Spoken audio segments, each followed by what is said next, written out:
around your life to see what you're committed to. And the things that you're committed to, it's likely that you're self-integral about them and that you're disciplined about them. Let me explain a little bit.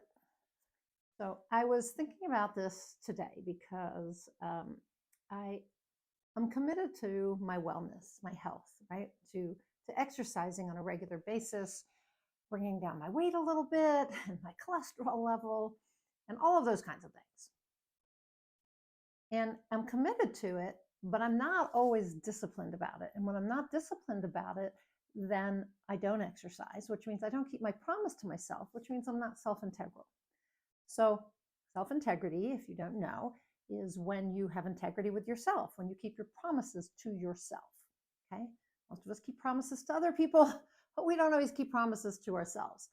So self-integrity is that, if you say you're going to exercise every day, then you do. But doing that takes not only the self-integrity, it takes the discipline, right?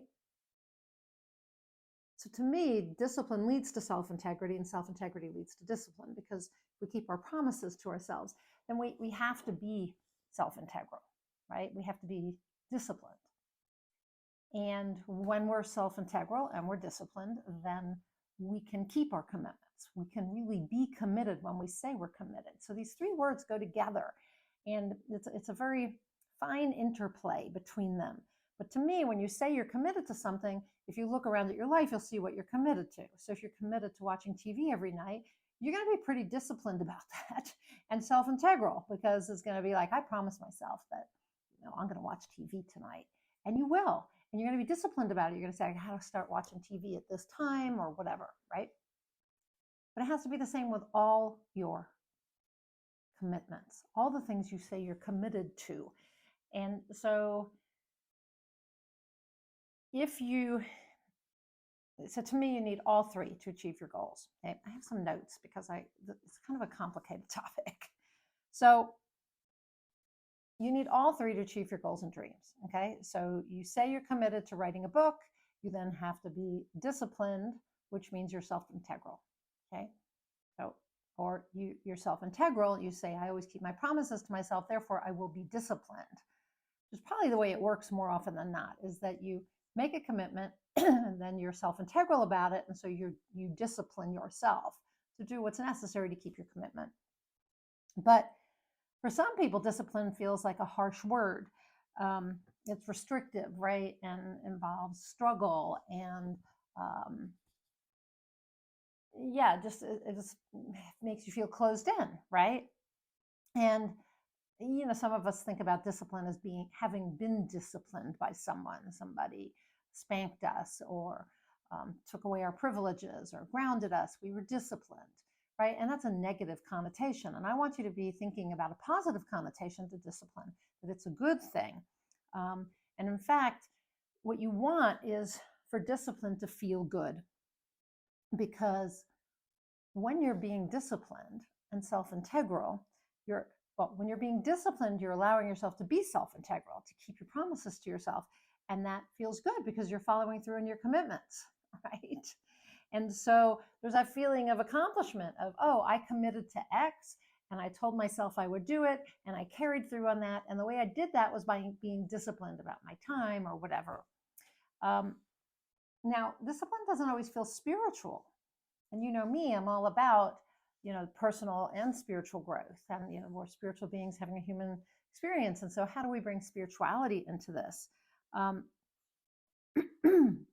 So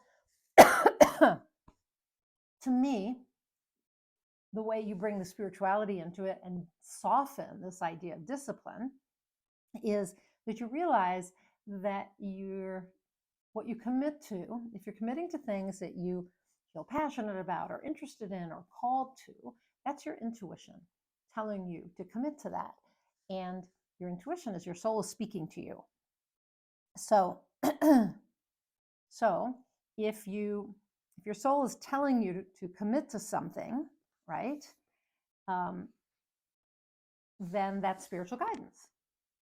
So you're feeling the desire, and I'm not saying commit to doing something that you don't want to do. I'm saying, commit to writing the book, or commit to improving your marriage, or commit to getting in better shape, right? These are things your soul is calling to you to. I had a discussion just today about whether the soul tells you to, do something you don't want to do, like work out, because maybe you don't like working out. But I believe that the soul wants us to fulfill our human potential. And if our body is a mess, we can't do that.